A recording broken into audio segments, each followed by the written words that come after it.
حضرت شیما تھی نا نبی پاک کی رضائی ہمشیرہ حضرت حلیمہ کی، تو ان کے سارا قبیلہ گرفتار ہو کے آیا تھا. وہ جب آئی ہیں نا نبی پاک کے پاس تو حضرت ابو ہریرہ سے کہنے لگی حضور کو جا کے بس کان میں کہہ دو کہ حلیمہ کی بیٹی ہے. حضرت ابو ہریرہ کہتے ہیں حضور اتنی تیزی سے اٹھے کہ نبی پاک کی چادر بھی منبر پہ رہ گئی. پھر حضور گھر لے گئے، فرمایا فاطمہ اور عائشہ کو بلاؤ، میری بہن آئی ہے. میرے محبوب کریم نے فرمایا تو اگر کہے گی نا تو میں تیرے لیے مدینے میں مکان بنا دوں گا، تو یہی رہ جا. کہنے لگی نہیں محبوبہ واپس جانا. تو حضور سے کہنے لگی میرا سارا قبیلہ گرفتار ہے، اسے چھوڑ دیں. حضرت ابو ہریرہ کہتے ہیں ہر کام حضور نے مشورے سے کیا، پر جب بہن نے کہا نا چھوڑ دے، اور میں کوئی مشورہ نہیں، جیسے تو کہے گی ویسے ہی ہو جائے گا، جیسے تو کہے گی ویسے ہی ہو جائے گا، جس طرح تو چاہے گی. کون اشک شوئی کرے گا، کون بات سنے گا، کون دکھ کسی کے. پگلی بی بی پاگل عورت، دیکھے کبھی پاگلوں کو کوئی وقت دیتا؟ وہ پاگلوں کے پاس بیٹھا، میں بڑا مصروف آدمی ہوں، مجھے تو سیاںا بندہ ملنے آئے تو میں کہتا ہوں مختصر بات کرنا. ایک پگلی بی بی آئی پاگل، حضرت انس کہتے ہیں آ کے کھڑی کہنے یا رسول اللہ مجھے کام ہے. پاگل عورت. نبی کریم صلی اللہ تعالیٰ علیہ وسلم نے کہا کیا کام ہے؟ تو اس کے محلے کے لوگ کھڑے ہو گئے، کہنے لگے حضور چھوڑیں یہ تو دیوانی ہے، ایسی باتیں کرتی رہتی ہے. جناب انس بن مالک فرماتے ہیں حضور ناراض ہوئے، فرمایا تم سے بات کر رہی ہے کہ مجھ سے کر رہی ہے؟ کرنے تو باتیں، کیا بات ہے بتا. کہنے لگے حضور یہاں نہیں کرنی، میرے ساتھ آئے. نبی کریم اس کے پیچھے پیچھے چلنے لگے. جناب انس فرماتے ہیں کہ صحرا میں لے گئی، نبی پاک ریت پہ بیٹھ گئے، سامنے بیٹھ گئی. کہنے لگی حضور بچوں کو منع کرے مجھے روڑے مارتے. فرمایا میں کہہ دوں گا، اب نہیں کریں گے. حضور میرے گھر والے میری بات نہیں سنتے. فرمایا میں سمجھاؤں گا. یا رسول اللہ یہ پاگل کہہ کے چھیڑتے. حضور نے فرمایا کوئی نہیں کہے گا، میں منع کر دوں گا. حضرت انس کہتے ہیں دیر تک حضور کو ریت پہ حضور بیٹھے. یار یہ بھی سنت ہے میرے نبی، صرف کھانے کے درمیان میٹھا کھانا ہی سنت نہیں میرے بھائی، یہ بھی نبی پاک کی سنت ہے، یہ بھی رسول پاک کا طریقہ ہے. نبی کریم نے دیر تک وقت دیا، دیر تک، کبھی ہستی کبھی رو دیتی. حضرت انس کہتے ہیں میں نے یہ انداز بھی دیکھا، جب وہ ہستی تو حضور بھی ہستے. کبھی کو پاگل کے غم سن کے بھی رویا. لیکن ایسا کوئی محبوب کہیں ہوگا نہ کہیں ہے، بیٹھا ہے چٹائی پہ مگر عرش نشیں ہے. میرے محبوب نے کھل کے باتیں سنی، کھل کے اپنی مرضی سے. کہنے لگی محبوبہ میں تھک گئی ہوں، اب آپ جائیں. حضور میں تھک گئی ہوں، آپ جائیں. نبی کریم اٹھے اور اٹھ کے فرمایا کسی کا خیال نہ کرنا، جب تیرا دل کرے دوبارہ آ جا. یار یہ حسن ہے، یہ وقار ہے کہ تو اشک شوئی کس طرح. میں نا ابھی انتظار کر رہا ہوں، میں ابھی انتظار کر رہا ہوں کہ ایم این اے آئے گا تو اس غریب کی مدد کرے گا.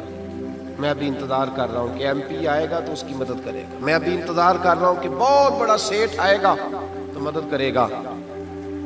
جب محلے کا اور گاؤں کا چودھری کسی غریب پہ ظلم کر رہا ہوتا ہے تو میں اپنے بچے کو کہہ رہا ہوتا ہوں تو نہ اس لڑائی میں جانا، ہمیں کیا لگے. تو کون پھر اس کا ہاتھ، ظلم پھر ختم کیسے ہوگا؟ پھر کیا طریقہ ہے ظلم ختم کرنے کا؟ جب کوئی ظالم کو ظالم کہنے کوئی تیار نہ ہو. وہ زمانہ جب نبی کریم صلی اللہ تعالی وسلم مکہ شریف میں اعلان نبوت فرمایا تھا تو سارا مکہ مخالف ہو گیا، سارا مکہ. ایک وقت عروج کا ہوتا ہے، ایک وقت ایسا ہوتا ہے جب غربت ہوتی ہے، ابتدا ہوتی ہے. اسلام پر غربت کا زمانہ. قبیلہ بنو آراش کا ایک شخص مکے آیا، وہ کہتا ہے میں چھوٹا سا تاجر تھا. میری باتوں کی سمجھ تو آ رہی ہے نا آپ حضرات؟ جو نہیں بول رہے انہیں بھی آ رہی ہے. اللہ تعالیٰ آپ کو جزا دے. بس ایک دو بات اور عرض کرنی ہے آپ حضرات. حضرت طارق بن عبداللہ رضی اللہ تعالیٰ عنہ اس کے راوی ہیں، فرماتے ہیں وہ بنو آراش کا رہنے والا شخص آیا. وہ کہتا میں چھوٹا سا تاجر تھا، بیوپاری تھا. میں گاؤں سے جانور اونٹ گھوڑے خریدا کرتا، مکے میں لا کے بیچتا، مدینے میں لے جا کے بیچتا، طائف میں. میں ایک دفعہ نا بڑے سرخ رنگ کے خوبصورت 2 اونٹ مکے لایا. میں مکے کے لوگوں کو زیادہ نہیں جانتا تھا، منڈی میں جو لوگ آتے جاتے تھے انہیں جانتا تھا، مال بیچ کے چلا جاتا تھا. آج میں مکے میں داخل ہوا تو ابو جہل مجھے کہنے لگا یہاں ایک شخص نے دعویٰ نبوت کیا، اس کے قریب نہ جانا. میں نے کہا ٹھیک ہے نہیں جاؤں گا.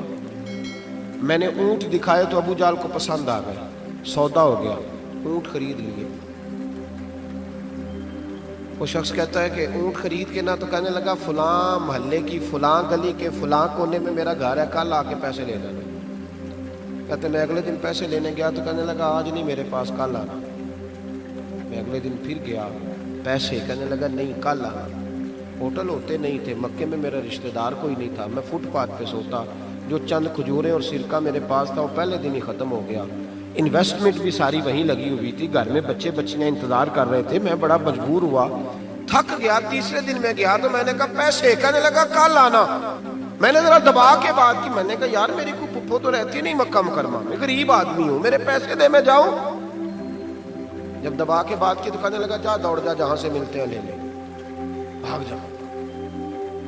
جی تاجر جب ڈوبتے ہیں نا تو معاذ اللہ تعالیٰ کچھ تو ایسے ہوتے ہیں جو خودکشی کر کے مر جاتے ہیں، اس لیے کہ بڑے لوگ ان کے ساتھ وابستہ ہوتے ہیں۔ جب کسی کی اصل راز ہی ڈوب جائے، کہتے ہیں میں کانپنے لگا۔ میں نے پوچھا لوگوں سے کہ تمہارے چودھری سردار بڑے کہاں بیٹھتے ہیں؟ تو کہا وہ جو حرم مکہ کے ساتھ ٹولیاں بنا کے بیٹھے ہیں نا، وہ سارے ہمارے سردار ہی ہیں۔ کہتے ہیں میں وہاں گیا، ابو سفیان تھے، ابو لہب تھا، عتبہ، طیبہ، شیبہ، ابو المختری، اخنس بن شریح، سب بیٹھے۔ میں نے جا کے کہا یارو میں بنو عراش کا رہنے والا ہوں، چھوٹا سا تاجر ہوں، 2 اونٹ یہاں لا کے بیچ بیٹھا ہوں تو ایک شخص نے خریدے ہیں، وہ پیسے نہیں دیتا۔ کہتے ہیں عتبہ بولا یا ابو سفیان بولا، کون ہے جو تیرے پیسے کھا گیا؟ طاقت ہے کسی کی نام لے؟ تو کہتے میں نے کہا اس کا نام ابو جہل ہے۔ جب میں نے یہ کہا نا تو کہنے لگے اوہو وہ تو پیسے نہیں ملتے تھے، تو بڑا گنڈا ہے، تو بہت بڑے بدماش کے پاس ہونا چاہیے، وہ تو نہیں پیسے ملنے لگے، کبھی نہیں ملتے۔ فرماتے اب میں کانپا، اب تو میری امیدیں ٹوٹنے لگی، اب میرے آنسو چھلکنے لگے۔ تو ایک شخص نے نا مذاق کیا، ادھر دیکھیے گا میری طرف، مذاق کیا۔ کہتے ہیں سامنے نا خانہ کعبہ کی دیوار کے ساتھ ٹیک لگا کے رسول پاک تشریف فرما، نبی کریم بیٹھے ہوئے تھے، نبی کریم۔ تو ایک بندے نے معاذ اللہ ثم معاذ اللہ نقل کفر نہ باشد، اس نے نا مذاق کیا، کہنے لگا وہ جو بندہ بیٹھا ہے وہ تیرا مسئلہ حل کر سکتا ہے۔ کہتے ہیں اس نے مذاق کیا، باقی ہنسنے لگے۔ مجھے سمجھ نہ آئی کہ بھیجتے بھی ہیں اور مذاق بھی اڑاتے ہیں، لیکن ڈوبتے کو تنکے کا سہارا میں حضور علیہ السلام کے قریب پہنچا۔ نبی کریم کچھ وظیفہ پڑھ رہے تھے۔ یہ غریب آدمی نا بیچارہ وزیر سے بھی ڈرتا ہے تو پیر سے بھی ڈرتا ہے کہ کہیں طبیعت پہ کوئی چیز گرا نہ گزر جائے۔ تو کہتا ہے میں ڈرتے ڈرتے نا پیچھے بیٹھ گیا کہ فارغ ہوں گے تو میں بات کروں گا۔ فرماتے میں ابھی پیچھے بیٹھا ہی تھا، پورا بیٹھا بھی نہیں تھا کہ میرے رسول پاک نے میری طرف توجہ فرمائی، رخ میری طرف پھیرا اور 2 جملے نبی پاک نے کہے تو مجھے یوں لگا جیسے پردیس میں مجھے ماں مل گئی ہو۔ 2 جملے، پہلا فقرہ حضور نے فرمایا پردیسی لگتے ہو، اور دوسرا فقرہ فرمایا پریشان لگتے ہو۔ فرماتے ہیں بات چھم چھم میرے آنسو گرے، چھم چھم۔ اور بھائی کوئی اپنا ملے تو رونے کا مزہ آتا ہے، کوئی دکھ پوچھے تو پھر بندہ آنسو گرائے نا، ہر ایک کو تو دکھ سنائے بھی نہیں جاتے۔ وہ شاعر اردو کا ہے، آپ کی سمجھ میں آ گیا تو بڑا اچھا ہے۔ اس نے کہا تھا کہ ہجوم غم میں بھی توہین ضبط غم نہ ہوئی، ہم اس احتیاط سے روئے کہ آنکھ نم نہ ہوئی۔ ہجوم غم میں بھی توہین ضبط غم نہ ہوئی، ہم اس احتیاط سے روئے کہ آنکھ نم نہ ہوئی۔ ہم روئے بھی ہیں پر ہم نے کوشش کی ہے کہ کوئی ہمارے آنسو نہ دیکھے، چھپ چھپا کے روئے۔ فرمانے لگے نبی رحمت صلی اللہ علیہ وسلم نے فرمایا پردیسی اور پریشان لگتے ہو۔ کہتے میں جب رویا نا تو کریم رسول نے کام بھی نہیں پوچھا، یہ بھی نہیں پوچھا مسئلہ کیا، مجھے تبکی دی۔ فرمایا چپ کر، روتا کیوں ہے؟ جیسے تو کہے گا ویسے ہی ہو جائے گا۔ کیا کہا بریلی کے امام نے؟ فرمانے لگے غم زدوں کو رضا مجدہ دیجئے کہ ہے، جاؤ اعلان کر دو، غم زدوں کو رضا مجدہ دیجئے کہ ہے، بے کسوں کا سہارا ہمارا۔ نبی کریم نے فرمایا فکر نہ کر، جیسے تو کہے گا ہو جائے۔ کہتے حضور پہلے مجھے گھر لائے، سرکہ کھلایا، کھجوریں دی، دودھ پلایا، میں 2-3 دنوں کا بھوکا تھا، میں نے راج کے کھایا۔ کہتے ہیں جب میں سیر ہو گیا نا میری تسلی ہو گئی۔ اب حضور نے فرمایا بتا تیرا مسئلہ کیا ہے؟ سارا علاقہ کسی اور طرف ہے، شہر کسی اور طرف ہے، پر میرے نبی حق کے ساتھ ہے۔ حالات نہیں ہے اس وقت کہ حق کے ساتھ کھڑا ہوا جائے، پر حضور حق کے ساتھ ہے۔ میرے نبی کریم سید عالم صلی اللہ تعالی علیہ وآلہ وسلم نے فرمایا، کریم رسول فرمانے لگے کیا مسئلہ ہے؟ ابو جہل پیسے نہیں دیتا۔ فرمایا اس نے کیوں نہیں دینے، دے گا پیسے، کیوں نہیں دینے پیسے؟ دیکھ کچھ لوگ نا کچھ لوگ شرافت کو بزدلی سمجھتے ہیں. وہ ایک درویش تھا تو کسی نے سخت بات کر دی تو کہنے لگا میرے ساتھ سخت بات نہ کر, اٹ سٹ تے پکھڑا کوار گندل اسی اور بھی بوٹیاں جاننے ہیں. اٹ سٹ تے پکھڑا کوار گندل تے اسی.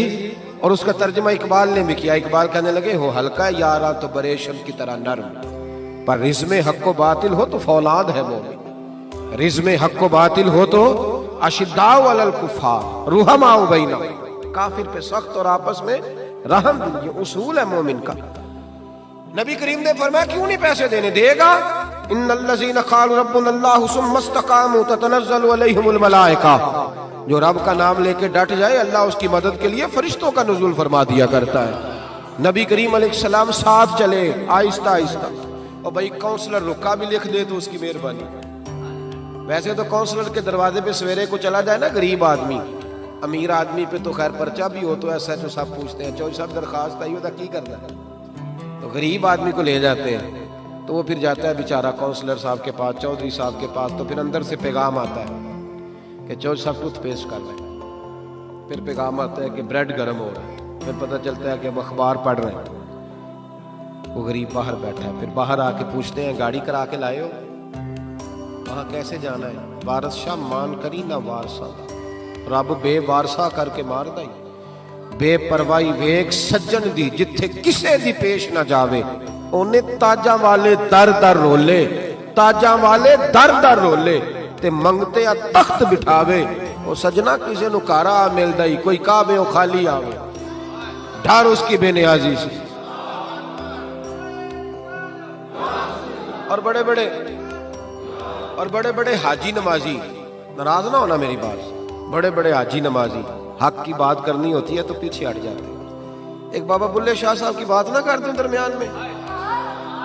بابا صاحب نے بڑا شکوہ کیا, کہنے لگے حج بھی کیتی جاندے ہو تے لہو بھی پیتی جاندے ہو, حج بھی کیتی جاندے ہو تے لہو بھی پیتی جاندے ہو, کھو کے مال یتیماں دا تے بھیج مسیتی جاندے ہو, پھٹ دلاں دے سیندے نہیں تے ٹوپیاں سیتی جاندے ہو, نفس تے چھری پھیر دے نہیں تے دمبے کیتی جاندے ہو, فرض پلائی بیٹھے ہو تے نفلہ نیتی جاندے ہو. او دسو تے صحیح بلے شاہ نو ایک ہی کیتی جاندے ہو, او کچھ دسو تے صحیح بلے شاہ نو ایک ہی کیتی. نبی کریم صلی اللہ علیہ وسلم نے فرما دینا کیوں نہیں, ہم حق کے ساتھ. حضور ساتھ چلے تو ایک شخص کہتے ہیں جب گلی میں حضور جا رہے تھے نا تو میرے دل میں خیال آ رہا تھا کہ وہ تو بڑا بدماش ہے اور حضور تو بولتے بھی دھیما دھیما ہے, وہ تو بڑا گنڈا ہے. اور میں 100 باتیں کرتا تو حضور ایک جواب دیتے, نیچی نظروں کی شرم و حیا پر درود, اونچی بینی کی رفعت پہ لاکھوں سلام.